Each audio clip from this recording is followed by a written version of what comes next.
Concernant la navigation sur Internet, donc en fait, on a ici une icône navigateur par défaut.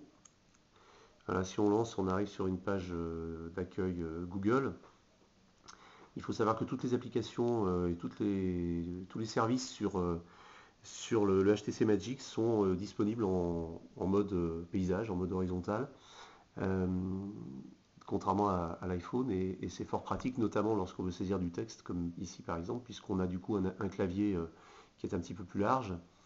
Voilà, donc si je veux me rendre sur une page web, en fait, il faut que j'active le menu, ici, et en fait que je fasse recherche. Et là, à ce moment-là, je peux saisir une adresse web. Bon, là, j'en ai quelques-unes en mémoire. On va essayer, par exemple, Presse Citron, si la connexion veut bien fonctionner cette fois, la connexion Wi-Fi, qui est, comme je le disais tout à l'heure, un peu aléatoire. Voilà, donc là, ça fonctionne. C'est assez rapide. Le fichage est assez rapide. Donc, on a une page web qui s'affiche en mode, on va dire, standard, bureau. Voilà, et avec un affichage assez fidèle, si le site respecte à peu près les bonnes pratiques. Voilà, donc avec un défilement tel qu'on le connaît avec d'autres appareils maintenant, un défilement très doux et très fluide. On va revenir sur la page d'accueil.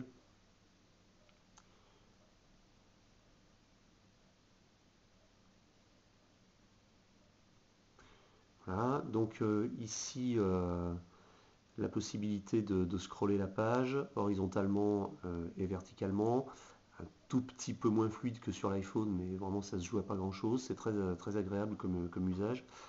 Et puis ensuite la possibilité de zoomer, alors là on n'est pas dans un double tap, si on clique deux fois, on a ici une espèce de molette en fait qui permet de, de zoomer sur la page en la faisant tourner comme ça. Alors bon, c'est un petit peu moins pratique quand même que ce qu'on connaît.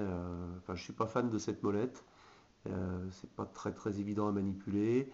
Et puis on formate pas forcément le texte exactement à la largeur de l'écran. Enfin, c'est pas super pratique, mais bon, c'est quand même utilisable. Et ensuite, dans les différentes options, donc recherche, favoris, on peut ici ouvrir une nouvelle fenêtre, un nouvel onglet en fait. Voilà. Vide en l'occurrence, mais qui va s'ouvrir sur Google. On peut revenir donc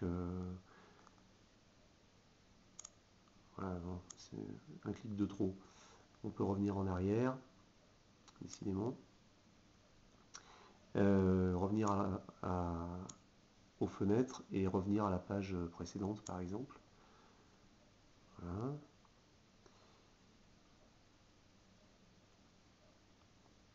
Et puis on a la possibilité aussi de saisir du texte. Donc on va dans les paramètres plus, sélectionner le texte ici, et là on peut saisir du texte. Voilà, et le texte est copié dans le presse-papier. Donc là on peut faire du copier-coller avec le navigateur.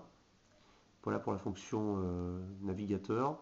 Il faut savoir également que les vidéos YouTube comprises dans une page internet sont accessibles directement via l'application YouTube quand on clique dessus.